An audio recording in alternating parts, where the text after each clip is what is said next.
I'm old enough to remember when HIV and AIDS first came onto the scene. I remember when so many people were dying of AIDS. I knew several people who died of AIDS. It was terrible. In fact, my experience with people with HIV and AIDS led me to my current career. I work with the city HIV/AIDS Health Agency, helping people with HIV get medical treatment. We have a lot of great programs to prevent HIV, like clean needle exchanges and PrEP to prevent infection for those people at risk of getting HIV. Anyway, I was diagnosed with HIV in the late 90s, back when the HAART combinations, the highly active antiretroviral therapies, first came onto the scene. That changed everything for people with HIV. When those combinations first came on the market, HIV was no longer a guaranteed death sentence, and there was a real push for testing. Listen, before HIV was discovered, we didn't know we had to protect ourselves, so we didn't. I knew there was a real possibility that I was infected. Unfortunately, I was. It didn't come as a real surprise, though. I'm an addict. I can say that now, even though I didn't want to for the longest time.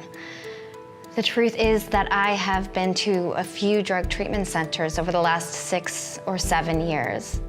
Each time I went, they did help. I mean, they really did. I got clean, but eventually I would go back to my old habits and start using drugs again. So about 3 years ago, there was something wrong with my arm. It was sore and hot, and it had these raised red marks. And after a few days, it got so bad that I had to go to one of these walk-in clinics where you don't have to have an appointment to see the doctor. The doctor had told me that I had an infection from one of the needles.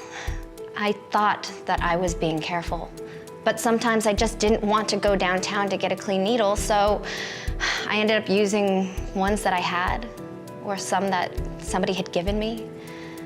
So the doctor cleaned up my arm, and he gave me an antibiotic, and he warned me against using dirty needles. And then the doctor asked if I'd ever been tested for hepatitis or HIV, and that people that use needles should be tested for these diseases. But I don't think that I ever had. Even though I'd been to a few drug treatment centers, I don't remember anyone ever testing me. So I said, why not?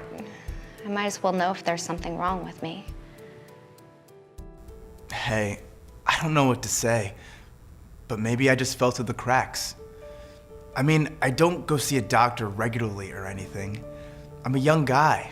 I'm active, and I don't get sick. I can't even remember the last time I had something wrong with me. But a few months ago, I was diagnosed with HIV, and that really shook me up. About 2 or 3 years ago, I cut my hand in a little accident, so I went to one of those urgent care centers for stitches. Nobody there asked me about HIV or anything like that. Nobody asked me about my relationships or activity. And another time I needed a flu shot or some vaccine my mom wanted me to get. I mean, I've been to doctor's offices, just not for anything serious, I guess. But a few months ago, I enrolled in college. I had worked after high school, but I wanted to get away and start my real life. So I needed some health forms filled out. So my mom made an appointment for the doctors, and I went. That time, the PA asked me some questions. Questions nobody had asked me before. Like if I was using drugs and if I was having sex. And when I answered yes to the question about sex, she asked me if I was having it with girls or with guys. I mean, I'm not what you call gay, but I do hook up with guys every now and again. I have for about 3 or 4 years. It's nothing serious. We get together and we have a good time. It's easier, and I don't have to deal with women and their drama.